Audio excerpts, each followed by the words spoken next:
ሊነጋጋ 11 ሰዓት ገደማ የመኝታ ክፍላቸው ተንኳኳ። ከራሳቸው ሰው አንዱን ነበር የጠበቁት። በምትኩ ሚስተር ስካት ከአጃቢዎቻቸው ጋር ነበሩ። ዘረኛው ታካሚ፣ እውነተኛ ታሪክ ጸሐፊ፣ ስደተኛው ጋዜጠኛ። ታሪኩን እስከ መጨረሻው ያድምጡት። ናፍቆት ሚዲያ የተለያዩ እውነተኛና አስተማሪ ታሪኮች የሚቀርብበት ናፍቆት ሚዲያ።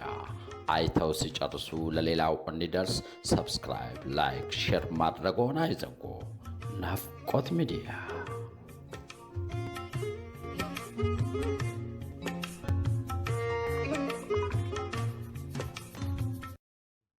ዶክተር ሳሙኤል ስራ እንደገቡ በስራቸው ከሚገኙ ሐኪሞች ጋር ቀዶ ጥገና ስለሚያደርጉላቸው በሽተኞቻቸው ውይይት ያደረጉ ነበረ። የክብደት መቀነስ ባሪያትሪክ ሰርጀን የግሩፑ መሪ ጭምር ናቸው። ቀዶ ጥገና ከማድረጋቸው ከወራቶች በፊት ቀጠሮ ያስይዙላቸውና በሽተኞቻቸውን እቢሯቸው ያነጋግሯቸዋል። ክብደት ለመቀነስ ወደ ቀዶ ጥገናው ከማምራት ይልቅ በስፖርትና አመጋገብን በማስተካከል ሰውነትን መቀነስ የተሻለ እንደሆነና ከቀዶ ጥገናው በኋላ ስለሚያጋጥሟቸው ችግሮች ሰፊ ትንታኔ ይሰጧቸዋል። 98% የሚሆነው ትንታኔውን ከመስማት ይልቅ ቶሎ ቀነ ቀጠሮ ተሰጥቷቸው መገላገልን ነው የሚመርጡት። በውፍረታቸው ምክንያት መገለልን፣ አድሎን፣ ቅጽል ስም፣ የትዳር መፍረስ፣ እንደ ልብ መንቀሳቀስ መቸገር፣ ፍቅረኛን ወይም የትዳር አጋርን ማግኘት መቸገር፣ ያለማቋረጥ መመገብ፣ የምግብ ሱሰኛ መሆን፣ ተስፋ መቁረጥ፣ ከዛም በተለያዩ በሽታዎች ሲበዛም ለጭንቀትና ለብስጭት ተስፋ መቁረጥን ጭምር መጋለጥ የሰለቻቸው ናቸው። ዶክተር ሳሙኤል በምትኩ ክብደታቸው ከሕክምናው በኋላ ካሰቡት በላይ ሰውነታቸው ስለሚቀንስና ቀጭን ስለሚሆኑ ከውፍረታቸው በላይ ቅጥነታቸውን ሊጠሉት እንደሚችሉ የቻሉትን ያክል ለማሳመን ይሞክሩና 99% ስለማይሳካ ለጸሐፊያቸው ቀጠሮ እንድትሰጣቸው አድርገው ይለያያሉ። ከቀዶ ጥገናው በኋላ ግን በደስታ የምስጋና አበባ፣ ፖስት ካርድና ቸኮሌት ይላክላቸዋል። ቀዶ ጥገናውን ከሚመሩት ዶክተሮች ቲም ጋር ሲያደርጉ በቀጥታ ከሌሎች ለተመረጡ በአሜሪካና ከአሜሪካ ውጭ ያሉ ሐኪም ቤቶች የሕክምና ተማሪዎችና ሐኪሞች ጥገናውን በቀጥታ ባላቸው የውስጥ መስመር ቀዶ ጥገናውን ስርጭት ይከታተላሉ። በተጨማሪም በአውሮፓና በአሜሪካ የተለያዩ ሴቶች እየተዘዋወሩ ስልጠናዎችን ይሰጣሉ፣ ሴሚናሮችንም ይካፈላሉ። በዚህም ብዙዎች ስለ እርሳቸው እንዲያውቁ እድል ፈጠረላቸው። በተለያዩ ሴሚናሮች ላይ ሲካፈሉ ያገኙት ዴቪድ የተባለ ሰው አውሮፓ ውስጥ የሚኖር የተመቻቸ ህይወት የሚኖርና በውፍረት በሽታ የሚሰቃይ ባለ ሀብት እንዳለና የሕክምና ወጫቸውን ከነ ሆቴላቸው ሸፍኖ አውሮፓ ድረስ እንዲሄዱና ሕክምናውን እንዲያደርጉለት እንደሚፈልግ ነገራቸው። ሳሙኤል መልሳቸው አንድ ነበር። ከዚህ በፊት ሙሉ የሕክምና ክሩን ይዤ ተጉዤ አላውቅም። የ3 ወር ጊዜ በትንሹ ያስፈልገኛል አሉ። መልእክተኛው ዴቪድ የተሰጠውን መልእክት ለባለ ሀብቱ እስካት ካስተላለፈ በኋላ ቀጠሮ የተያዘላቸው በሽተኞች እንደየቀጠሯቸው ካስተናገዱ በኋላ ሙሉ የሕክምና ባለሙያዎችን ይዘው ጉዞ ወደ ስኮትላንድ አደረጉ። ጠዋት ላይ የተያዘላቸው ሆቴል አርፈው ፀሐይዋ ወደ መጥለቂያዋ ገደማ ጉዞ ወደ ሚስተር ስካት ቤት ለመሄድ በተላከላቸው ውድ መኪና ጉዞ ጀመሩ። ይሄ ሁሉ የአንድ ሰው መኖሪያ ነው ወይ የሚያስብለውን የሚስተር ስካትን ግቢ አልፈው ወደ መኖሪያ ቤቱ ሲገቡ በልዩ ሁኔታ የወንድ አስተናጋጆች ወደ ውስጥ እንዲዘልቁ በበር ላይ ቆመው ጋበዟቸው። ለእንግዶች ማረፊያ በተዘጋጀው ክፍል ውስጥ እንዲያርፉ ካደረጉ በኋላ እንደየምርጫቸው ትኩስ መጠጥ ከተስተናገዱ በኋላ ሚስተር ስካት ከሁለት አጃቢዎቻቸው ጋር ወደ ክፍሉ ዘለቁ። ለሁሉም ሐኪሞች ሰላምታ ከሰጡ በኋላ አንደኛ ወንበር ላይ ተመቻችተው ቁጭ አሉ። ስካት እጅግ ወፍራም የሚባሉ አይነት ሰው ናቸው። ከቦታ ወደ ቦታ ለመንቀሳቀስ ጊዜ ወስድባቸዋል። ለመተንፈስም ስለሚቸገሩ በየንግግራቸው መካከል ቶሎ ቶሎ አየር ይስቡ ነበር። የተቀመጡበት ወንበር ከአካላቸው ከግማሽ በላይ በጎንና በጎን ወደ ውጭ ወጥቷል። ከፊት ለፊታቸው የተቀመጠውን በረዶ የሞላውን ውሃ ጎንጨት ካሉለት በኋላ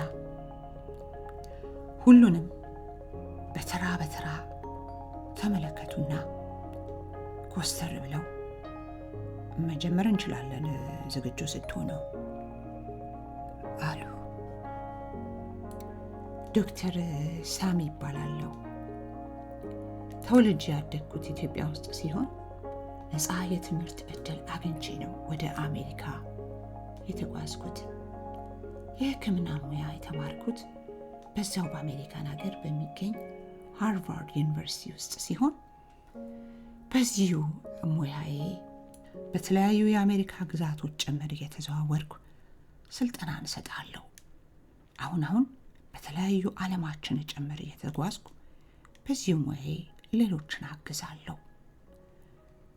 በእርሱ ጥያቄ መሰረት የዛሬ 3 ወር የተያዘው ቀነ ቀጠሮ ደርሶ በዚህ በግራና በቀኝ ተቀምጠው የሚገኙትን ትልልቅ የሕክምና ባለሙያዎች ይዤ የቲሙ መሪ ሆኜ እዚህ በመገኘቴ ትልቅ ክብርና ኩራት ይሰማኛል ብለው የመክፈቻ ንግግር ካደረጉ በኋላ ስካት ስለ ራሳቸው እንዲናገሩ እድል ሰጧቸው። ስካትን ስለ ራሳቸው ትንታኔ ጀመሩ። ስካት አንደርሰን እባላለሁ። ለቤተሰቦቼ የመጀመሪያ ልጅ ሲሆን ከኔ በታች 2 ወንዶችና 2 ሴቶች አሉ። በአጠቃላይ 5 ልጆች አፍርተዋል እናትና አባቴ በተለያዩ ቢዝነሶች ላይ የተሳካለት ሀብታም ሲሆን መነሻው ግን የወጥ ቤት ዕቃ ሽያጭ ነበር። ዛሬ የተለያዩ የአባቴን ካምፓኒዎች የማንቀሳቅሰው እኔ ሲሆን ከ500 በላይ ሼር ሆልደርስ ካምፓኒዎች አሉን አሉና ስለ ሀብታቸው ምንጮች ተነተኑ። ወደ ራሴ ስመጣ የግል ሐኪሜ ባደረገልኝ ምርመራ መሰረት የልብ፣ የደም ግፊትና ስኳር እንዲሁም ከዚህ ጋር በተያያዘ ከፍተኛ የኮሌስትሮል መጠን በሰውነቴ ውስጥ እንዳለብኝ ነግሮኛል። ዛሬ በጣም የምወደውን የጎልፍና የቦሊንግ ስፖርትን ለማቋረጥ እየተገደድኩ ሲሆን የሰውነት ክብደቴን ለመቀነስ ያደረግኩት ሙከራ ሁሉ ስላልተሳካ የተለያዩ ቢዝነሶችን አብሬ ከምሰራውና እኔን ተክቶ ሊሰራ ይችላል ብዬ የማስበው የቅርብ ወዳጄና ማናጀሬ በኩል ተገናኝተናል። ሆኖም እዚህ በመገኘታችሁ ደስተኛ በሆነም ሳሚ የሚለውን ስም ስመለከት ነጭ ሐኪም ነበር የጠበቅኩት። ነጭ አሜሪካዊ፣ ጥቁር፣ ለዚያውም ኢትዮጵያ ከምትባል አፍሪካ ውስጥ ካለች የመጣ ጥቁር ሐኪም አልጠበቅኩም ሲሉ ክፍሉ በድንጋጤ በጸጥታ ተዋጠ። የሚስተር ስካት ጋጥ ወጥነት ብቻ ሳይሆን ቃላት አለመምረጣቸው ሁሉንም ሐኪሞች አሸማቀቃቸው። ጊዜ ወስዳችሁ እዚህ ድረስ ስለመጣችሁ ከልብ አመሰግናለሁ። ያረፋችሁበት ባለ 5 ኮከብ ሆቴል ለሚቀጥሉት 2 ሳምንታት ወጫችሁ ሁሉ ስለተሸፈነ ስኮትላንድን ጎብኝታችሁ አስፈላጊ የምትሉት ተጨማሪ ወጪ ተመድቦላችሁ ተዝናንታችሁ ወደ መጣችሁበት አሜሪካ እንድትሄዱ እፈልጋለሁ። እኔ ትውልዴና እድገቴ በአክራሪ ነጮች መካከል ስለነበረ ይህንን መቀበል ስለማልችል በዶክተር ሳሚ የሚደረግልኝን ሕክምና ውድቅ አድርጌዋለሁ ካሉ በኋላ ከመቀመጫቸው ለመነሳት በቀኝና በግራ የቆሙትን ፈርጣማ ጠባቂዎቻቸውን ክንድ ተጠቅመው ተፍጨርጭረው ተነሱ። ተርታውን የተቀመጡት ዶክተሮች በሕክምናው ዓለም ገጥሟቸው የማያውቀው ነገር ስለገጠማቸው የተቀመጡበት ድርቅ ብለው ቀሩ። ወደ ሆቴላቸው እንደተመለሱ ዶክተር ሳሚ ሁሉንም አስቸኳይ ስብሰባ ጠርተው ዕቃቸውን እንዲያዘጋጁ ከነገሯቸው በኋላ በሚቀጥለው ቀን ወደ አሜሪካ መመለስና እዛ የሚገኙ በሽተኞቻቸው ላይ ትኩረት ማድረግ እንዳለባቸው ተናግረው ወደ መኝታ ክፍላቸው አመሩ። ዶክተር ጀርባቸው አልጋ ላይ ጋለል ሊበል እንጂ እንቅልፍ ባይናቸው ሳይዞር ሌሊቱን ሁሉ ኮምፒውተራቸው ላይ የተለያዩ ስራዎችን ሲያከናውኑ ነው ያደሩት። ሊነጋጋ 11 ሰዓት ገደማ የመኝታ ክፍላቸው ተንኳኳ። ከራሳቸው ሰው አንዱን ነበር ያጠበቁት። በምትኩ ሚስተር ስካት ከአጃቢዎቻቸው ጋር ነበሩ። እንደምን አደራችሁ አሉ ሳሚ። በሰላም ነው እዚህ ድረስ የደከማችሁት? ጠየቁ። እንደ መደናገርም አድርጓቸው ነበር። ዶክተር ሳሚ ወደ ውስጥ እንድንገባ ፈቃደኛ ነህ? ሚስተር ስካት ጠየቁ። አይ የመኝታ ክፍሌ ተዘበራርቋል፣ ካላስቸገርኳችሁ እታች ቁርስ የምንመገብበት ቦታ ልትጠብቁኝ ትችላላችሁ? እታች እመጣለሁ አሉ ዶክተር ሳሚ።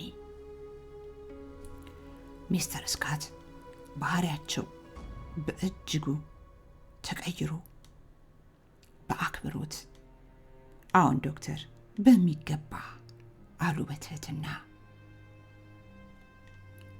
ሁሉም የሕክምና ባለሙያዎች ተዘጋጅተው ሻንጣቸውን ሸክፈው ለቁርስ ወደ መመገቢያው ስፍራ ሲደርሱ ሚስተር ስካት ከአጃቢዎቻቸው ጋር ተቀምጠው እየጠበቋቸው ነበር።